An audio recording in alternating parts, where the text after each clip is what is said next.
In this video, we'll be graphing quadratic functions. We'll graph each quadratic function by finding the vertex, X-intercepts, Y-intercept, and a symmetry point. We'll then state the domain and range in interval notation.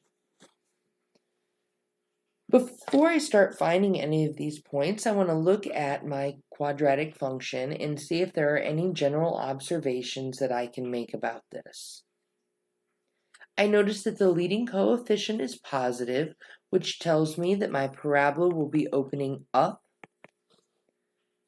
I also notice that my leading coefficient is 1, so it's not going to be particularly narrow or particularly wide, just average width. I'm expecting a parabola shaped like this. Now let's start finding some points. We'll start by finding the vertex. When finding the vertex, you first find the x-coordinate of the vertex. We use the equation x equals -b divided by 2a. That'll be -2 over 2 times 1, -2 over 2. The x-coordinate of our vertex is -1. To find the corresponding y value, we'll plug -1 back into our function.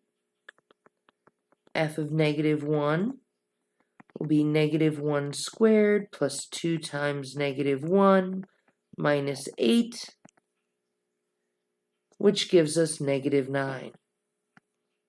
Our vertex is the ordered pair, -1, -9.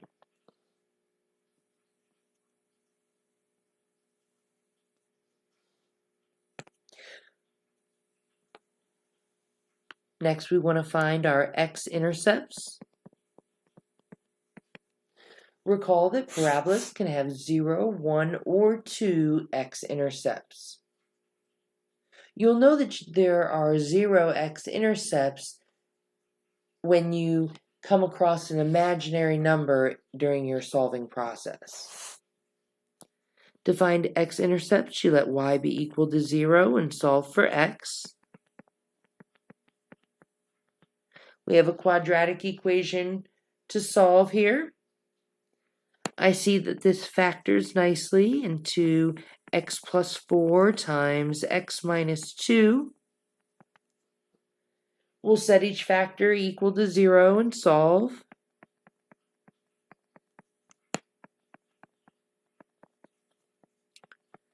X equals -4. X equals +2. This parabola is going to have 2 x-intercepts, -4, 0, and 2, 0.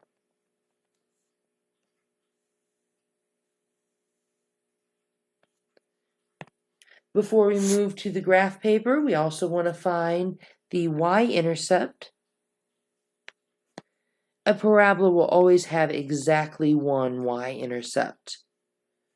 To find y-intercepts, we let x be equal to 0 and solve for y. Y equals 0 squared plus 2 times 0 minus 8. So that's 0 plus 0 minus 8. We get y to be 8, making the y-intercept the ordered pair 0, 8. There is a shortcut to finding the y-intercept of a quadratic function in general form. Since we're plugging 0 in for x, both the quadratic and linear term are going to fall out every time, and your y-intercept is just going to be the ordered pair 0, c. Let's get these 4 points on our graph, and then we'll use the axis of symmetry to come up with a symmetry point.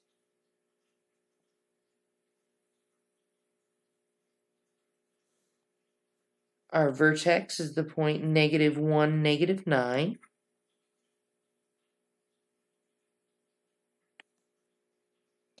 We have 2 x-intercepts, -4, 0, +2, 0.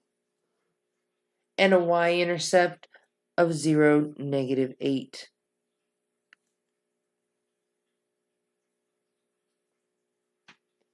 Once we get these points plotted, we can use the axis of symmetry, which is the vertical line going right through the vertex,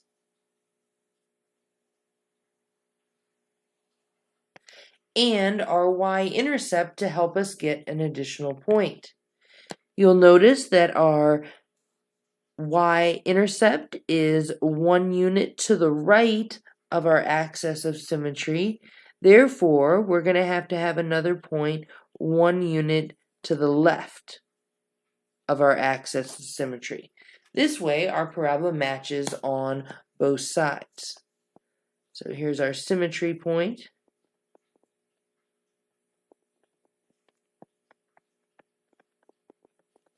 It is the ordered pair -2, -8. And now we draw in our parabola. A parabola is a U shape, not a V shape, so it should definitely have a rounded bottom at the vertex.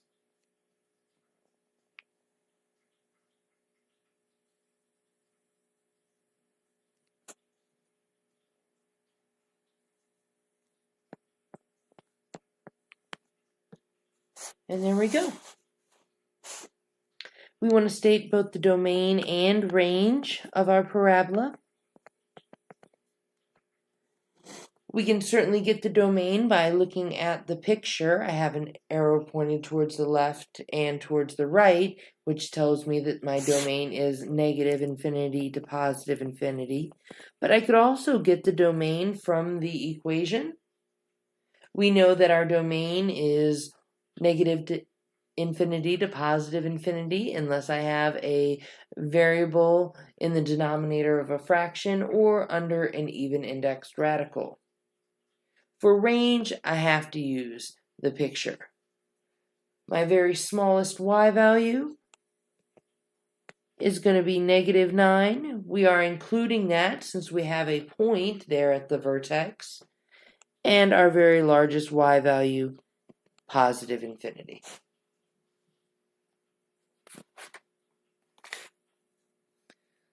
Let's try another one. Let's graph g of x equals -4x² minus 3. I want to make any conclusions about the graph of this quadratic function based on the equation. This time I have a negative leading coefficient. That negative leading coefficient tells me that the parabola will be pointing down. I also notice that it's 4x². Anytime the coefficient of x is larger than 1, that tells me that my parabola is going to be narrow. I anticipate the graph of this is going to look something like this. It's going to be pointing down and narrow. Let's start by finding the vertex. The x-coordinate of the vertex is -b divided by 2a. You'll notice that we don't have a linear term in this equation. It may be helpful for you to put in a placeholder that g of x is equal to -4x² plus 0x minus 3. The placeholder will help you not put the wrong number into our vertex formula. We're going to get -0 over 2 times -4. 0 over -8 is 0. To find the corresponding y-coordinate of the vertex, we'll plug 0 into our function. It's going to be -4 times 0² minus 3. Now, -4 times 0², that's just going to be 0. The corresponding y value is -3. Our vertex is the ordered pair 0, -3.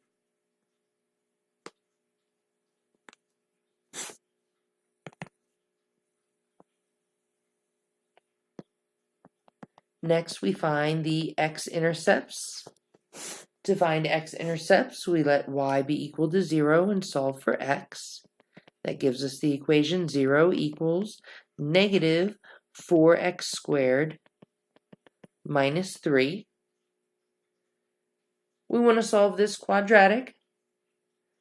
Since there's no linear term and all we have is a quadratic and constant term, square root property is going to be the easiest technique for us.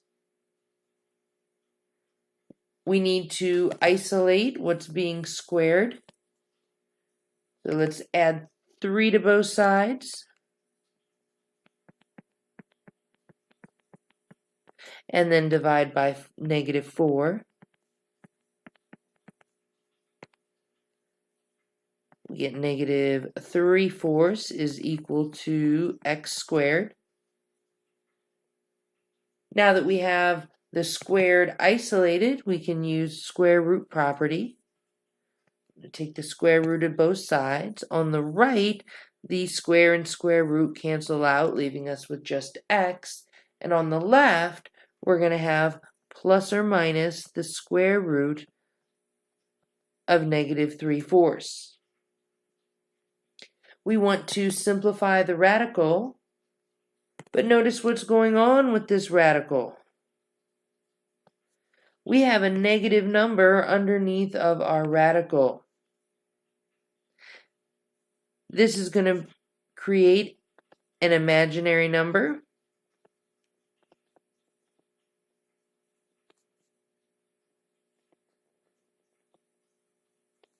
Imaginary numbers cannot be graphed on the Cartesian plane.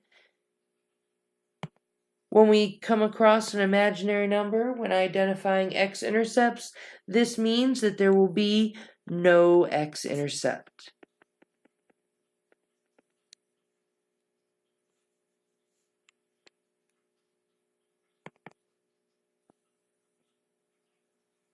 Before we get to graphing things, we need to find the y-intercept. We find the y-intercept by letting x be equal to 0 and solving for y. -4 times 0 squared, well, that's just going to be 0. You get y equals 0 minus 3. Y equals -3. The y-intercept is the ordered pair 0, -3. Now let's graph. Well, when we start graphing, we see we only have a single point to graph. 0, -3. This is both the y-intercept and the vertex. Well, knowing that it's the vertex, I know that my parabola has to match on either side because the axis of symmetry is the vertical line passing through the vertex. But this is not enough information to graph my parabola. Yeah, I know it's going to be pointing down and narrow, but there's a lot of variation there. We need more points. We're simply going to create an XY chart to get some additional points. And then we'll also use our axis of symmetry to get symmetry points to get even more points to accurately draw in our parabola. I'm going to choose x values of +1 and +2. That should be enough. So let's start by plugging 1 into our function. G of 1 is going to be equal to -4 times 1 squared minus 3. So that'll be -4 times 1 minus 3, which gives us -7. And then we'll also plug 2 in. Finding g of 2, this will be negative 4 times 2 squared minus 3. That's negative 4 times 4 minus 3. Negative 16 minus 3 is negative 19.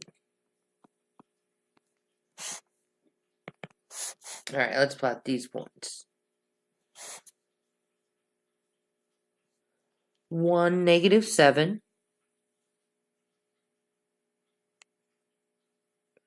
And 2, negative 19.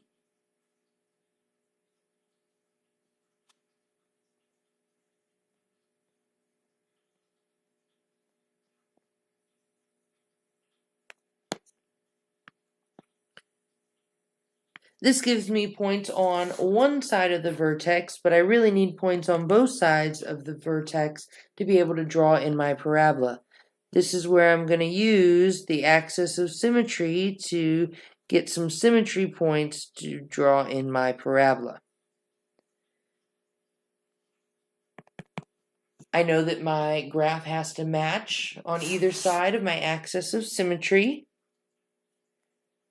Starting here, I have a point 1 unit to the right of the axis of symmetry. Therefore, I have to have another point 1 unit to the left of the axis of symmetry.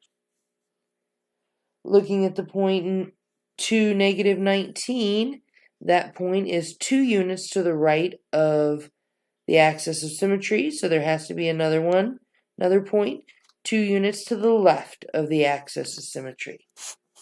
Now we have points on both sides of the vertex and we can draw in our parabola. Please note that it is pointing down and quite narrow as predicted just by looking at the equation. The last thing we want to do is state the domain and range in interval notation. The domain for this parabola, like the last parabola, will be negative infinity to positive infinity. That's true for all parabolas. And then the range, since our parabola is pointing down, starts at negative infinity and goes to negative 3 including. And this is how we graph quadratic functions in general form.